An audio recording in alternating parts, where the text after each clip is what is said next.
Bonsoir à tous, merci de nous retrouver sur TV Sud pour votre journal local du Gard. Une nouvelle étoile dans le département. Le jeune chef de la table d'Uzès vient d'être distingué par le guide Michelin qui a dévoilé ce matin la liste des nouveaux restaurants étoilés. À tout juste 25 ans, Oscar Garcia fait partie des plus jeunes chefs ainsi récompensés. En Languedoc-Roussillon, 5 nouveaux établissements décrochent une étoile dans le fameux guide rouge. Ils avaient cumulé 600 contrats à durée déterminée depuis 2004. 3 anciens intérimaires de la société Haribo étaient devant le Conseil des prud'hommes aujourd'hui pour réclamer la requalification de leur CDD en contrat à durée déterminée. Écoutez. Donc la société Haribo qui a, à notre sens, abusé d'un système qui est le système du travail temporaire et abusé d'eux. Voilà pourquoi je faisais référence à la notion de confiance. Tout démarre effectivement sur la requalification du contrat qui donne lieu effectivement à une indemnité de requalification venant réparer le préjudice des salariés qui est de la précarité dans laquelle, si vous voulez, la société les a laissés. Et deuxième conséquence, effectivement, des rappels de salaire sur les périodes d'inactivité et les périodes pendant lesquelles la société Haribo n'a pas fait appel à eux. Et enfin, effectivement, des dommages et intérêts pour la rupture abusive des relations contractuelles. Et pour obtenir satisfaction, les anciens intérimaires de Haribo menacent d'aller jusqu'à entamer une grève de la faim. La société basée à Uzès compte entre 80 et 100 intérimaires. Marine Le Pen était à Beaucaire samedi. La présidente du Front National en campagne est notamment venue soutenir Julien Sanchez, le conseiller régional et tête de liste FN à l'élection municipale de Beaucaire. Selon lui, cette élection se jouera entre la gauche et l'extrême droite. Alain Belon. Le Gard sera-t-il propice pour le Front National pour ces élections municipales?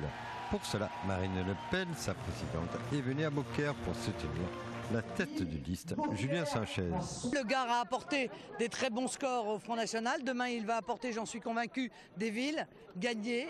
Et donc, nous pourrons vraiment démontrer là ce que nous sommes capables de faire et les améliorations que nous apporterons à la vie quotidienne des habitants. Je pense qu'on est dans une situation aujourd'hui où la réalité de ces élus divers droite ou UMP qui ont vendu une amélioration de la situation, cette réalité, elle saute aux yeux des habitants. Ils n'ont strictement rien fait. Pour le candidat Front National Julien Sanchez, il est conforté par son dernier résultat à l'élection législative où il a réalisé un peu plus de 36%.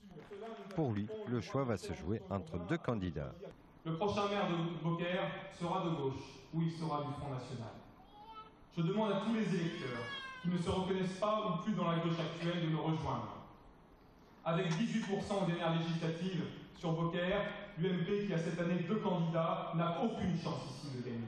Au cours de son rassemblement, il a présenté quelques parties de son programme, comme le renfort de policiers municipaux ou l'aide au commerce de proximité. Mais aussi, il a souhaité travailler, s'ils sont élus, avec la candidate du Front National sur Tarascon, Valérie Lopi. Un appartement expérimental inauguré par l'Institut méditerranéen des métiers de la longévité, l'I2ML. Le Living Lab est situé au parc Georges Pès à Nîmes. Unique en France, il sera mis à disposition des entreprises, des chercheurs et des étudiants.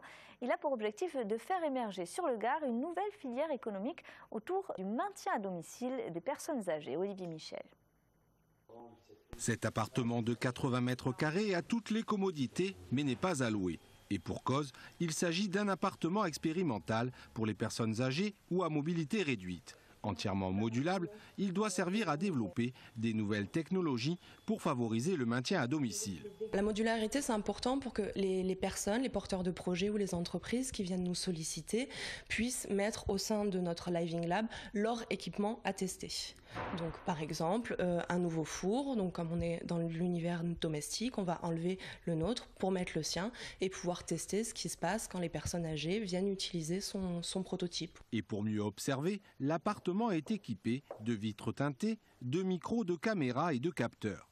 L'idée, dans son premier temps, c'est d'avoir un retour en temps réel sur les tests, parce que ce n'est pas évident finalement d'être 3, 4, 5 personnes dans l'appartement aux côtés de la personne, c'est un peu anxiogène. Donc là, on peut se mettre dans la régie finalement et visualiser comment se déroule le test. Mais surtout, ce qui est intéressant, c'est d'avoir finalement un enregistrement pour y revenir a posteriori. L'I2ML, fondation partenariale de l'Université de Nîmes, est le seul en France à posséder cet équipement. Il a pour vocation de favoriser l'émergence d'une nouvelle filière économique dans le Gard, celle des métiers de la longévité. Si on regarde la proportion de personnes qui auront plus de 60 ou 65 ans dans les années à venir, elle va être de l'ordre de 25 à 30%. Donc ça veut dire que ça correspond à un marché important et qu'on a intérêt effectivement, ne serait-ce que pour faire des économies par exemple, de pouvoir maintenir les personnes à domicile le plus possible. Sur le département du Gard, 10 450 personnes touchent l'allocation personnalisée d'autonomie pour rester à domicile et bénéficieront peut-être un jour des innovations développées au sein du Living Lab Nîmois, comme ce parquet intelligent qui détecte les déplacements ou encore les chutes.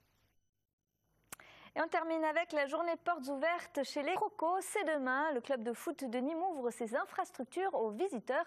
L'occasion de découvrir les lieux et la fresque historique et notamment de rencontrer d'anciens joueurs du Nîmes Olympique. C'est tout pour le moment. Retour de l'actu dès ce soir sur votre chaîne locale à 20h30 avec l'info de votre région. À tout à l'heure.